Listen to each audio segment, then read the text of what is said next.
All right, let's jump right in. We're going to explore something pretty deep today. A question that really gets to the core of everything. What is your life's work really supposed to be? And I'll tell you, the answer might surprise you. So let me just ask you, straight up, are you truly doing your life's work? And I mean, really think about it for a second. No, I'm not just talking about your 9 to 5 or your career. This goes way, way deeper than that. Okay, so let's get into the first big idea here. And it's a bit of a heavy one. The argument is that not all work is created equal. For some people, there's this deep fundamental duty that a lot of the time just gets ignored. So, check this out. The idea is to split work into two kinds of categories. On one side, you've got the laborer. Their work is absolutely essential, right? It's the foundation of everything. But then you have the intellectual. And here's the kicker.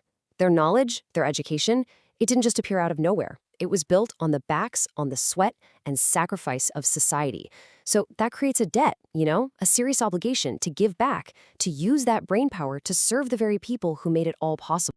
And this quote, wow, it just hits you, doesn't it? It basically says that if you're an intellectual, someone who's benefited from society's hard work, and you don't do your part, you've basically done nothing.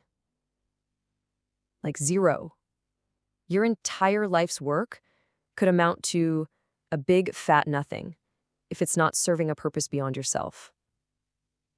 That's a heavy thought. Okay, so we've talked about this societal debt, but where does that lead? Well, it actually morphs into something spiritual. And this is where we get to the central metaphor for this whole explainer, this idea of the weight of your soul. Now, when we say karma here, or eop, as it's known in Korean, try to forget what you might already think. It's not about destiny or what goes around comes around. In this framework, it's almost like a physical thing, a literal weight that your soul gathers based on what you do or what you fail to do. So the whole point of life, it's not about getting rich or famous. It's about shedding that weight, dissolving it until you become, well, light. So the big question is, how do you get light? How do you get rid of that weight? Well, here's where it gets really controversial.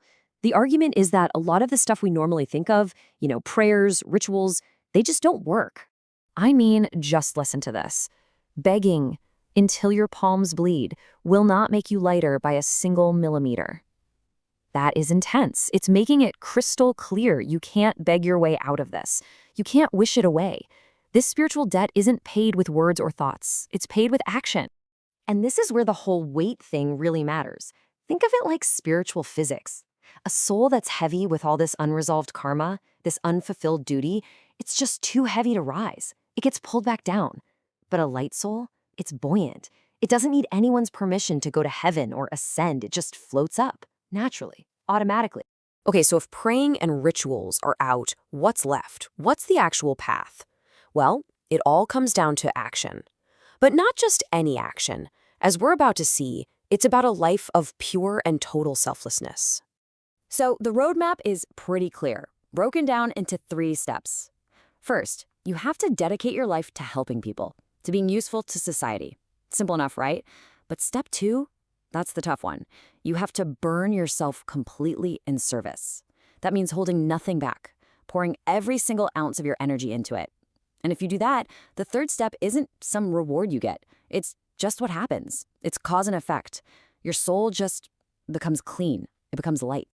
And really, this is the main takeaway. Your life's true work, the stuff that actually matters on a soul level, it's not for you. It's never about you.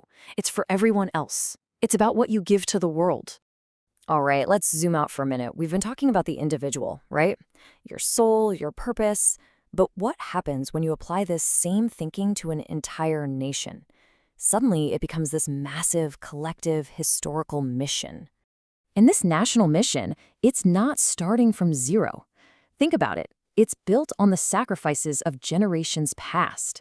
All the knowledge, all the resources that exist today, they were paid for by the struggles of ancestors. So just like the intellectual has a debt to society, the current generation has a debt to history. There's this duty to take that inheritance and do something incredible with it. So what's the goal? What's the guiding light for this mission? It comes down to this really powerful ancient Korean concept, hangik ingan. And what it means is basically to broadly benefit all of humanity. Not just your family, not just your country, but everyone. The whole shebang. Okay, so you have this amazing philosophy. But how do you make it real? How does a nation actually do this?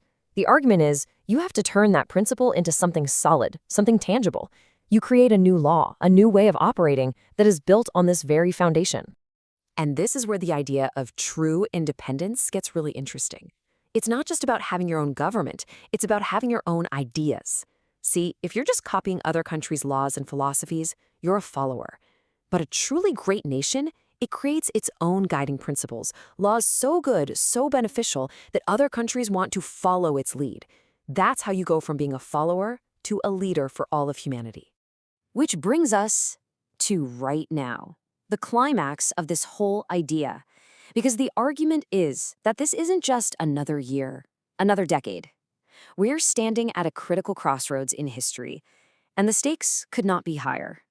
There's this idea that a huge cosmic energy, you can think of it as a historic opportunity, is all focused on this one place at this one time. It's like all the energy of the universe is pointing here, now, just waiting for someone to harness it. And you have to ask, why now? What's so special about this moment? Well, it's because all the pieces are finally in place. The knowledge has been gathered over generations, the resources are there, the people have been through so much, they're ready. After all that work, all that struggle, the foundation is finally perfectly set for something big. So the choice couldn't be more clear. It's one or the other. Path number 1, use this moment, apply wisdom, and become a leader for the entire world. Path number 2, do nothing, let the moment pass. And if that happens, everything, all that sacrifice, all that potential, it could all just vanish, like it was never even there. And that leads to the final piece of guidance here, and it's so important. The game has changed. It's not about learning more stuff or getting more skilled. That part's done. The test now is wisdom. It's about how you use everything you've gathered. What are you going to do with all that potential? And that's really the question we're left with, isn't it? It's huge. Will this be an age of true wisdom, or will this incredible historic chance just disappear like mist in the morning? It's a question for a nation, for sure, but it's also a question for every single one of us. What are you going to do with the foundation you've been given?